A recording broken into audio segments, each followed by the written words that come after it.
Hi friends and dear students, welcome back to my YouTube channel SS Pediatrics. In my today's video lecture, I will discuss with you behavior problems in school age child. Schooler जो age group है उसके behaviour problems आज के lecture में मैं discuss करूँगी और previous जो मेरे वीडियो लेक्चर्स हैं उनमें मैं ऑलरेडी डिस्कस कर चुकी हूँ behaviour problems of infant, Tudor and pre school child. तो उसी के ही कॉन्टिन्यूशन में आज का वीडियो लेक्चर है, that is behavior problems in school age child. So let's start with the topic. So behavioral disorders in schoolers, आज हम discuss करेंगे school age child के behavioral disorders. So types of behavior problems in school age children. First is school phobia, hyperactive or restless child, attention deficit hyperactivity disorders, learning disabilities, which include dyslexia, dyscalculia, dysgraphia, and sleep disorders. First is school phobia. School phobia is persistent and abnormal fear of going to school. बच्चों को school जाने से डर लगता है, वो avoid करेंगे कि नहीं हमें स्कूल नहीं जाना है, कुछ भी एक्सक्यूज़ेस वो देना स्टार्ट कर देते हैं इररेलेवेंट से कि नहीं मुझे स्कूल नहीं जाना है. It is emotional disorder of children who are afraid to leave the parents, especially mothers, and prefer to remain at home and refuse to go to school absolutely. ठीक है, तो उन्हें स्कूल जाने से डर लगेगा, वो अपने पेरेंट्स के साथ रहना चाहते हैं, वो अपनी मदर के साथ रहना चाहते हैं, तो वो प्रेफर करेंगे कि वो घर पे ही रहें और स्कूल जाने से मना कर देते हैं. कॉजेज़ क्या हो सकते हैं स्कूल फोबिया का? पेरेंटल सेपरेशन, उन्हें लगता है कि वो अपनी मदर से सेपरेट हो जाएंगे. ओवर प्रोटेक्टिव और डोमिनेंट मदर का नेचर है. Disinterested in father and intellectual disability of the student, वो पढ़ने में शायद इतना अच्छा नहीं होगा, उसका आईक्यू लेवल इतना अच्छा नहीं होगा, उसको लगता है कि वो स्कूल में जाएगा तो बाकी स्टूडेंट्स अच्छे से आंसर करते हैं, अच्छे से रिप्लाई करते हैं, उसे नहीं आता है तो वो शायद उसको टीज आउट करते होंगे, उसे वो चीज़ अच्छी नहीं लगती है. Poor teacher student relationship, teacher और स्टूडेंट का एक अच्छा रिलेशनशिप नहीं है, वो एक बॉन्ड फील नहीं कर पाता अपने टीचर के साथ. एंड फियर ऑफ एग्जामिनेशन, उसका हो सकता है उस दिन कोई टेस्ट हो, कोई एग्ज़ाम हो, उसे नहीं आती है कोई चीज़ तो वो डरता है कि मैं नहीं जाऊंगा स्कूल. अनहाइजेनिक एनवायरनमेंट है स्कूल का, तभी बच्चा जो है वो स्कूल जाने से मना करते हैं. That leads to school phobia. Clinical manifestation, recurrent physical complaints, बच्चा बार बार फिजिकल कंप्लेंट करेगा लाइक अब्डोमिनल पेन, हेडेक हो रही है, वी सबसाइड, वो एकदम से ठीक भी हो जाएगी जैसे ही हम बच्चे को मना करेंगे ना कि नहीं ठीक है कोई बात नहीं बच्चे आज स्कूल मत जाओ, तो वो कुछ एक टाइम के बाद अपने आप ही ठीक हो जाएगी. Management for this, managed by habit formation for regular school attendance, हम उसको किसी न किसी वे से उसको बताएंगे, समझाएंगे और उसका रेगुलर स्कूल की अटेंडेंस जो है वो होनी चाहिए. और प्ले सेशन के लिए होगा, हम उसको प्ले बोलेंगे कि हाँ ये टॉय हम आपको दे रहे हैं, या कुछ भी स्कूल में बात करेंगे और उसको उन्हें कुछ उस चीज़ का एक मीटिंग आउट करेंगे कि प्ले सेशन बीच बीच में होते रहें. और ये स्कूल की भी रिस्पॉन्सिबिलिटी है कि बच्चों को रेगुलर अटेंडेंस देने के लिए और बच्चे स्कूल आएँ खुश रहें, तो उनका एक ऐसा एनवायरनमेंट हो कि वो सबसे एक फ्रेंडली हो सके और टीचर के साथ उनके एक बॉन्डिंग फील हो और बीच बीच में उनके प्ले सेशंस होते रहें. अदर रिक्रिएशनल एक्टिविटीज़ भी होनी चाहिए स्कूल में और स्कूल का एनवायरनमेंट इम्प्रूव होना चाहिए. Assessment of health status of the child to detect any health problem for necessary intervention and family counselling. Next is hyperactive child. As the name indicates, excess of activity, बच्चा बहुत ज़्यादा activity perform करता है and this is commonly characterised by fails to concentrate on work. कोई भी आप किसी कुछ भी काम उसको देंगे कि ये करो तो वो उसमें कंसंट्रेशन नहीं अपने बना पाएगा. वो एक काम पे बैठेगा तो दूसरा उसके माइंड में रहेगा तो वहाँ चला जाएगा, फिर तीसरे पे, फिर चौथे पे, तो वो वन बाय वन उस चीज़ को रोटेट कर रहा है और उसका कंसंट्रेशन नहीं इतने अच्छे से बन रही है. Acts before thinking and shifting quickly from one activity to another, as I told you, and inability to sit quietly. It is the commonest neurobehavioral disorder of the child, affecting 3 to 5% of the school age children, and it is 3 times commoner in the boys. For most children, no etiology is identified. Twin and family studies suggest that genetic factor may play an important role. Clinical manifestation: inattention and early distractibility, impulsivity and motor restlessness and hyperactivity, difficulty with planning and organizing the task, and emotional lability. We have to diagnose it. Diagnosis is made primarily on the clinical round and after a thorough clinical interview of the parents, use of behavior rating scale and physical examination, which includes the direct observation of the child and ruling out any chronic systemic illness that may affect the child's attention span. Neuropsychological evaluation using standard test of general intelligence and education achievement should also be done. So क्या क्या चीज़ें हमें करनी चाहिए इस एक situation में hyper active बच्चों के साथ. Reward the child for small amount of work. अगर वो थोड़ी देर के लिए भी एक जगह पे बैठ के उस चीज़ के ऊपर कंसंट्रेट करते हैं और उस काम को पूरा करते हैं तो हमें उन्हें उस चीज़ के लिए रिवॉर्ड करना चाहिए. And maintain piece in quiet time. जहाँ पे बच्चा कोई एक्टिविटी कर रहा है उसको डिस्ट्रैक्ट ना हो, तो वो हमें ये ध्यान रखना है कि वो एनवायरनमेंट बहुत ही क्वाइट हो ताकि वो कंसंट्रेट कर सके. And child should be encourage to sit और लाई डाउन. हमें उसको एनकरेज करना है कि बैठो, हम बैठ के ये प्ले एक्टिविटी करते हैं, कितना अच्छा है, उसको उसमें इन्वॉल्व करने की कोशिश करेंगे. And parents might read a book holding the child on the lap. उस बच्चे को लैप पे बिठा के कोई बुक हम उसको दिखाएंगे, कुछ पिक्चर्स दिखाएंगे, स्टोरी टेलिंग करेंगे ताकि उसका जो सिटिंग का जो स्पैन है वो इंक्रीज हो सके. Don'ts: do not over control और ओवर प्रोटेक्ट द चाइल्ड. हमें इसको ओवर कंट्रोल नहीं करना है कि ये मत करो, ऐसे मत करो, ये ऐसे होगा, आपसे नहीं होगा, मेरे पास लाओ. ये सब चीज़ें हमें बार बार बच्चे के सामने नहीं बोलनी है. ओवर प्रोटेक्टिव भी नहीं होना है. Child should not be allowed to take excessive tea, coffee, chocolate and synthetic drinks. Do not keep valuable, breakable और dangerous objects within easy reach of the child as they are more prone to accident. तो उनके आसपास कुछ भी चीज़ ऐसी नहीं रखनी है जो टूट सके, कुछ भी डेंजरस हो उनके रीचिंग लेवल पे specially. And do not threaten, forbid और correct the child. Next is attention deficit hyperactivity disorder, जिसे हम ADHD भी बोलते हैं. ADHD is one of the most common neuro behavioural disorder in children and estimated to affect near about 3 to 5% of the school age children, particularly boys. ADHD is characterized by, इसमें क्या क्या चीज़ें हम देख सकते हैं कि हाँ इस बच्चे को attention deficit hyper active disorder हो सकता है. सो चाइल्ड में क्या क्या होगा? डिफ़िकल्टी इन स्टेइंग फोकस्ड, वो फोकस नहीं हो पाएगा, अटेंशन नहीं दे पाएगा और उसका बिहेवियर को कंट्रोल नहीं कर पाएगा. एंड हाइपर एक्टिव होगा, ओवर एक्टिव बच्चा होता है. कॉजेज़ क्या हो सकते हैं? For most of the children, no etiology is identified and other factors जो कहीं ना कहीं responsible हैं इस चीज़ के लिए. First is genes. Results from several international studies show that ADHD often runs in families and researchers are looking at several genes that may make people more likely to develop the disorder. Environmental factors studies suggest that a potential link between the cigarette smoking and alcohol use during the pregnancy and ADHD in children. जो mother's मतलब ये भी हमारी research studies का ही एक findings हैं कि जो mothers during the pregnancy smoking और ड्रिंकिंग करती हैं उनके चिल्ड्रन को ज़्यादातर ये प्रॉब्लम हो सकती है ADHD की.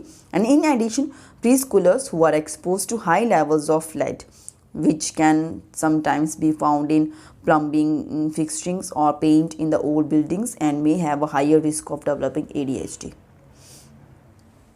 Next is the brain injuries. Children who have suffered a brain injury may show some behavior similar to those of ADHD.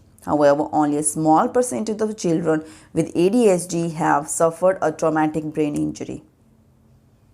Signs and symptoms: inattention, hyperactivity and impulsivity. Children who have symptoms of inattention may be easily distracted and forget the things. उन्हें वो बच्चा जो है वो easily distract हो सकता है और चीज़ों को भूल भी जाएगा कि वो क्या कर रहा था, किसने क्या कहा, क्या चीज़ें, तो वो भूल जाता है. Frequently switch करेगा एक एक्टिविटी से दूसरी एक्टिविटी में और उसको फोकस करने में प्रॉब्लम होती है और एक टास्क में बहुत ज़्यादा टाइम तक उसमें इन्वॉल्व नहीं हो सकता, वो कुछ ही टाइम में उस चीज़ से बोर हो सकता है। And have the difficulty in focusing attention on organizing and completing a task और learning something new. Have trouble completing in homework assignments, often losing things such as pencil, toys, assignments। वो भूल जाते हैं चीज़ों को और वो नहीं उन चीज़ों को अपने टास्क को कंप्लीट कर पाते and become easily confused। Children who have symptoms of hyperactivity may fidget and squirm in their seats, talk non-stop, dash around, touching or playing with anything and everything in the sight, and have trouble sitting still during the dinner। खाना खाते time भी बच्चा अच्छे से नहीं बैठ सकता, and school और story time पे भी नहीं। Be constantly in motion and have difficulty doing quiet tasks or activities। Children who have symptoms of impulsivity may be very impatient, blunt out inappropriate comments, and show their emotions without restraint, and act without regard for consequences, and have difficulty waiting for things they want or waiting their turns in games, and often interrupt conversation or others' activity। Types: predominantly hyperactive impulsive, combined hyperactive impulsive and intensive, and predominantly inattentive। predominantly hyperactive impulsive, most symptoms जो भी हमने पीछे discuss किए hyperactive impulsive के, so उनमें से most of symptoms are in hyperactive impulsivity category and fewer than 6 symptoms of inattention are present। and predominantly inattentive में the majority of the symptoms 6 or more are in attention category and fewer than 6 symptoms of hyperactivity impulsivity are present। combined hyperactive impulsive and inattentive 6 or more symptom of inattention or 6 or more symptom of hyperactivity impulsivity are present। on the basis of number of symptoms were present, so on that basis this classification is to be done। treatments can relieve many of the disorder's symptoms but there is no cure। medications used for the treating ADHD are stimulants, the examples are shown over here, and reduce the hyperactivity and impulsivity or improve ability to focus, work and learn। behavioral therapy, the aim is to help a child change his or her behavior, involve practical assistance such as help organizing tasks or completing the schoolwork, learning to give oneself praise or rewards for acting in a desired way, and in addition clear rules, show lists and other structured routines, and help a child control his और हर behaviour. सो जितना हो सके behaviour therapy का main M यही है कि हमें बच्चे का बिहेवियर को इम्प्रूव करना है, जिसके लिए हम उसको प्रैक्टिकली असिस्टेंस प्रोवाइड करेंगे, उसको हेल्प करेंगे कि टास्क को कैसे ऑर्गेनाइज करना है, कैसे स्कूल वर्क को कंप्लीट करना है और कैसे चीज़ों को लर्न आउट करना है, उसको हमें प्रेज़ करना है, रिवॉर्ड प्रोवाइड करने हैं, उसके लिए क्लियर रूल्स हमें फॉर्मुलेट करने पड़ेंगे, उसकी एक्टिविटी का एक पैटर्न रेडी करना पड़ेगा। तो ये सब चीज़ें हम उसके लिए कर सकते हैं। Next is learning disabilities, dyslexia, dyscalculia and dysgraphia। First is dyslexia is a specific learning difficulty that affects memory and processing speed। बच्चे का मेमोरी और प्रोसेसिंग स्पीड में प्रॉब्लम होती है, उसको डिफ़िकल्टी आती है। That difficulty learning difficulty is known as dyslexia and which impacts on literacy development, mathematics, memory, organization and sequencing skills to varying degrees। Neurological in origin and is seen to run in families and often characterized by difficulties with accurate word recognition। बच्चा identify नहीं कर पाता कि ये क्या word है, decoding नहीं कर पाएगा, स्पेलिंग उसको भूल जाती हैं, and it may cause a problem with reading comprehension and slow down the vocabulary growth। It results in poor reading fluency and reading out loud। In dyslexia, trouble may occur with mastering the rules of spelling। Spellings बच्चा भूल जाता है, remembering facts and numbers, handwriting में issue हो सकते हैं और with gripping a pencil and learning and understanding new skills, instead relying heavily on memorization and reading and spelling such as reversing letters, तो अगर उसको डी लिखना है स्मॉल डी तो बी लिख देगा, अगर बी लिखना है तो डी लिख देंगे, और मूविंग लेटर्स अराउंड लेफ्ट और फेल्ट, तो लेफ्ट लिखना है तो फेल्ट लिख देंगे. Following a sequence of direction. Treatment. Following strategies help to make progress with dyslexia. Expose the child to early oral reading, writing, drawing, and practice to encourage the development of print knowledge, basic letter formation.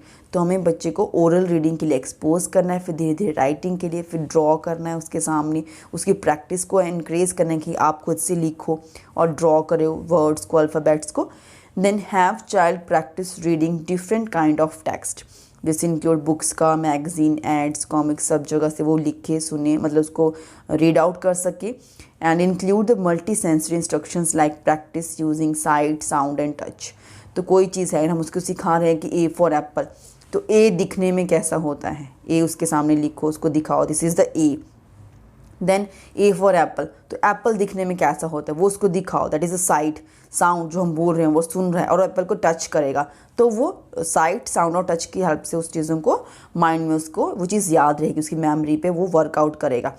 Modification in classroom include extra time to complete the assignment and help with note taking, oral testing and other means of assessment. Next is dyscalculia.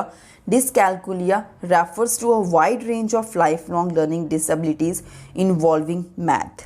Because calculation, calculia है ना, तो calculation that is mostly जो problem आएगी that is basically with the math, calculation की perform में.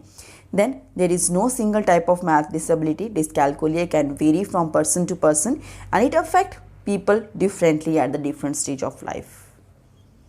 Warning signs may have difficulty in counting and calculating rapidly, doing mental math, mind में कि हाँ 4 + 8 then what is equal to this and minus by 2 and multiplying by 4, so वो क्या होगा, तो mental math में करने में बच्चे को प्रॉब्लम होती है.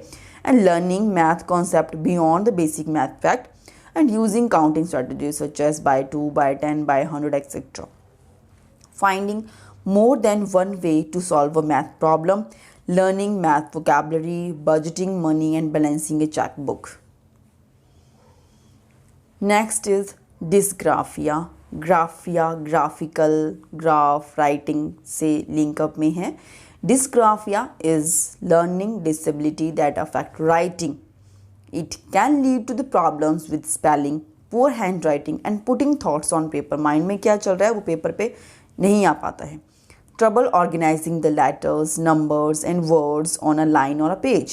This can result partially from visual spatial difficulties, trouble processing what the eye sees, क्या देख रहे हैं और क्या लिखना है, and language processing difficulties, trouble processing and making sense of what the ear hears.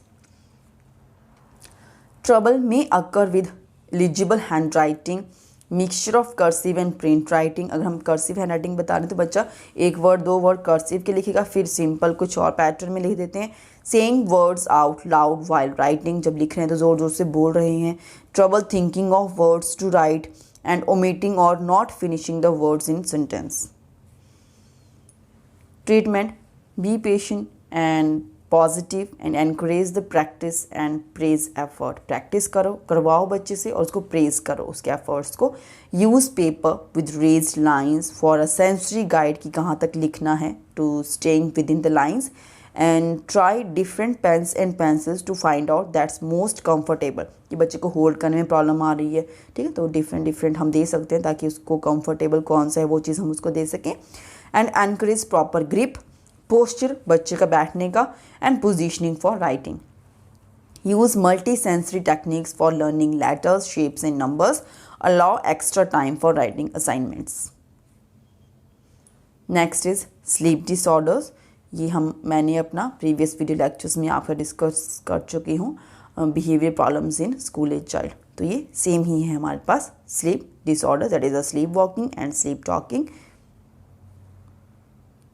The management for this is the same: establishing a bedtime routine, establish a wake up time, and avoid giving the stimulants such as sugar and caffeine to the child near the bedtime. Make the bedroom cozy and inviting, and avoid the disturbance in sleep like television. Maintain silence in and near the bedroom, and be with the child while he falls asleep, and provide the pleasant activity like storytelling prior to the sleep. Thank you. So this is all about my today's topic, that is the behavior problems in school age child. And if you really like the content and you want more video lectures on such pediatric topics, so you can subscribe my channel SS Pediatrics, and thank you.